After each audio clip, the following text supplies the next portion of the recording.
So in this video, I'm going to try and hang some doors. Right, back in the cold garage again, but this time we're doing something that's going to kind of look a lot better. It's just going to make the car look more like a car, and that is hanging the doors. Now, the problem I've got at the minute is everything is obviously fiberglass, so we've got no real structural support of anything. So where the hinge is bolt onto the inners of the doors, I need to make some kind of way of bracing it. So we need to make some kind of internal brace, and then we need to do the same on the body shell itself. We obviously need to have the outsides of the hinges attached to the body, but again, just doing it directly to the fiberglass, there's no structural support, so I need to make some kind of rear mounting mechanism out of steel, and then hopefully tying that into something structural, which will be, in my case, the roll cage. So I've got some 3mm steel of all different shapes and sizes. That's going to be some sort of backing plate to behind the fiberglass.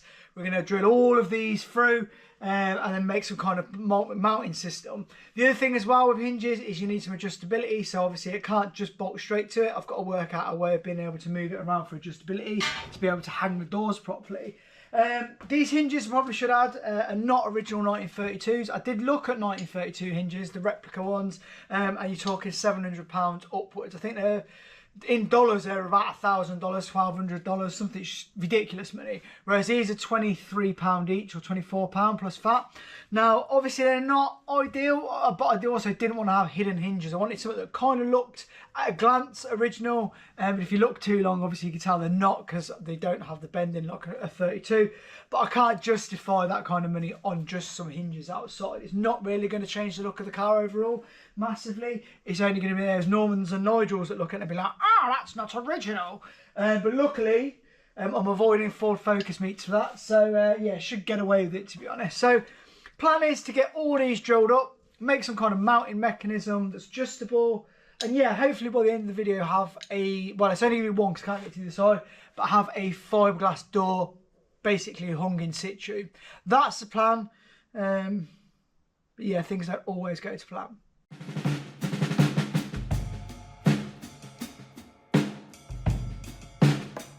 Well, we've already hit a issue now. The hinges, if they're bolted to the body, do not line up, which means that obviously the door will not open properly. This is why I've obviously made this kind of jig with some M6 threaded bar all the way through. So the bottom two, as you can see, without the top one connected, the door will work really well. However, the top one, if that's bolted to there, you'll see by the hinge, it pulls away. If you can see, you'll be able to see by the distance on that bit of metal, but it doesn't work. It will not open or close. So what I'm going to try and do is either, I'm going to run with two hinges because obviously, like I said, it's not a heavy door, and a lot of the fiberglass people do that. But what I'm going to try and do is I'm going to try and modify this top hinge to work. So essentially what I'm going to try to do, whether it'll work or not, I don't know, is I'm going to try and put a dog leg in it. So I'm going to cut it here, I'm going to reweld the angle at this point, and I'm going to obviously then follow it with the outer, and hopefully I'm going to basically keep this ball bit in the same plane as the other two, which would mean the door will open and close perfectly. However, obviously I need to modify it to work perfectly, and I don't know whether I've got the skills to do that. So I'm going to chop it up with a grinder. I'm going to weld it with a couple of Tic Tacs, my favourite kind of saying in all these videos, and we're going to go from there. We're going to see if I can make something work.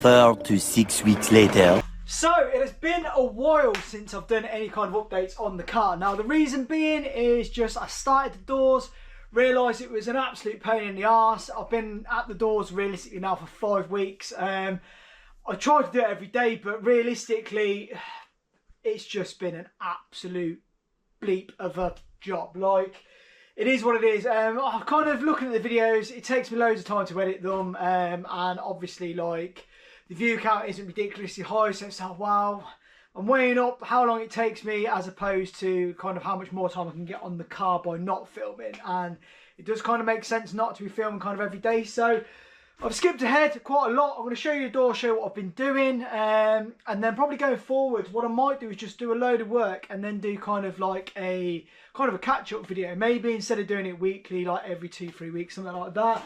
Probably will show you a lot more in a shorter video, which may end up in a better video, or it may not. But either way, it's probably going to save me a bit more time and mean I'm going to get this on the road a bit quicker. So I'm going to move the camera and we're going to have a look at what I've been up to. So the doors, they're obviously suicide doors, which mean they open from the front, and they do not sound like a Golf. The door skin, obviously, I said door skin. The door skin isn't obviously bonded on because I need to put the glass on the inside, but you should be able to see that they open and close really nicely. Now, most of the people that do these fiberglass showers will only do a double hinge. I'll move this hinge that's here up to kind of about this area, drop a rod through to make sure they're perfectly square, and just run 2 hinges. I wanted it to look like a proper 32, so I haven't used the 32 hinges, but I wanted triple hinges. Now, if you've ever done 3 hinges on one of these, you'll realise why it's such a pain in the arse and why people do 2 hinges, because these two can line up and this one is in a completely different place. You have to dogleg it back a little bit. Nightmare. That's one of the reasons why I've been at it for absolutely ages.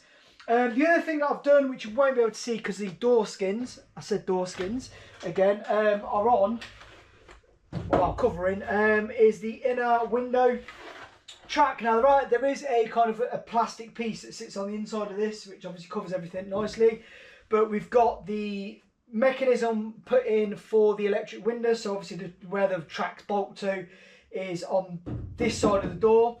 And then obviously in between we've got the bit where the glass slides up and down. I've already had the glass made, so it's basically a case of realistically just assembling the doors once I've kind of trimmed them to fit the wheel, to fit the holes a bit better. With those done, we've had the mechanism put in. So obviously on this bit, I don't know if you can see, but we've got a sheet of steel. I'll flip the camera around, but there's basically a sheet of steel now, which is methacrylate, which is structural bonded to the fiberglass itself, and then welded the other side onto the roll cage, so it's completely solid. That is the striker plate for the door, and then obviously we've got the striker kind of, well, the striker I suppose it's called, that's bolted in, but it's in a kind of movable section, so it's kind of like a metal car realistically. There's adjustment in it, and as soon as it's tightened up it's solid. With that, we've then got obviously the catches that bolt onto that, and I've already made up on the inside, which I'll show you on the other door, but basically the rods that move everything, so the handle works from the outside, and obviously there's going to be an interior handle as well. With the door kind of done on this side, we've got the roll cage sidebar welded in, and it's the same on the other side. So let's go have a look at the other side. It's a bit more put together than this side, and you can kind of see what's going on. So this is a bit of a squeeze because we've got the welder in the way, but hopefully you'll be able to see what I've been working on. We've got the bar that obviously, the handle that goes all the way through where the interior one will sit onto. Inside of here we've made a plate with a hole in, and basically you put a rod in between the two, and once it moves it's kind of levers to open and close this catch mechanism. Now the thing I realised quite quickly is with this covering bit, obviously I need to fill fiberglass down here, so don't judge just yet, but with the cover on, if the door's closed and that rod snaps, which can happen, or the kind of little bushing bits that you have can break, it happens on normal cars, I've got no way of getting this door open. So what I've done it on both sides, is put an emergency release area in. So with the door closed, you'll hopefully be able to see on this catch, I can put something in, like a small Allen key, and just do that, and it'll be able to open the door from the inside. So obviously there'll be a handle in the way, like this. It'll all be painted, you won't really notice it that well, but if I do get stuck, at least I can kind of open the door from the inside without obviously having to try and chop the door out. I didn't want to make this in 2 sections, so I just thought it'd look crap. So we've got that, again, like a Golf, as they say. But yeah, both doors working perfectly well. Now I will need to come back and do a load of body work because I had an issue with this side of the car. And I need to obviously make sure that I kind of build up areas on the door where I need extra kind of area, and remove bits where I don't. So they do need a lot of body work. So some other stuff that I've got on with, I've bent up a sump guard, which is going to sit way back under here. It's going to add as an extra brace on the chassis to stiffen it up even that much more. But also, because it's going to be running pretty low, I'd rather hit this before I hit an aluminium sump. So that needs welding in at some point. And then we'll go and have a quick look at the interior before we end this video. So, let myself in via the emergency release. And you'll be able to see that we've got basically the sidebars in on both sides. Now the reason they're quite high up, I probably said this in an earlier video, is because of the way the car kind of bends out, and I wanted them to be as far out as possible to give the maximum amount of interior space. Because once you're sat in that bench seat, you're going to be a lot happier with the bar kind of at the side of you, because obviously it's beneficial for an impact if someone's going to hit the side of the car, but also the higher they are, the more room there is. So yeah, that makes everything a bit better. But what we've done on the interior is we've added in some speaker sections. So we're going to have, we've got basically a set of components. I can't remember the brand of them, but we've basically got a set of components at the front, and then I'm going to have a small, I think it's an 8-inch sub at the back. So it's not going to be like a mega sound system, but it's going to be loud enough to kind of enjoy some tunes while driving, because this is a daily driver. So we've got on this panel here, where it's metal on the back to brace this kind of B pillar, we've added in a brace here out of some CDS tubing, and then a 4 or 3mm plate on top, which is going to allow me to put in my component speakers. There is 3D printed in the house some back boxes that we're going to put on there that are ported, so it won't be free air. If you know your audio, you don't really want to flap around in free air. You want to have kind of them in a sort of box just to add a little bit of bass and make them sound a bit crispier. So that's there. We've got tweeters in the doors, or we will have, which is this hole here. So they're going to be tweeters for the components, and then we've got a 8-inch sub at the back, which I probably just said. But yeah, basically we've got that in. Then also going on to audio, you may have noticed, is a floating kind of section here, which is double DIN head unit. Now the reason I wanted that is it's got a really good Pioneer head unit that's come out of a previous vehicle, and it connects to your phone, has sat nav on, has everything, kind of like Spotify, Apple, all the apps. So I wanted to kind of put it in this. I know it isn't something that would normally be in a 32, but at the same time, neither's a diesel engine, and like I said, it's a daily driver, so I want a kind of good audio system in. So we've got that. We've got all the kind of lower panels for the stuff like the wiper switch, the indicators, some of the warning light switches, whatnot. So that's all down there.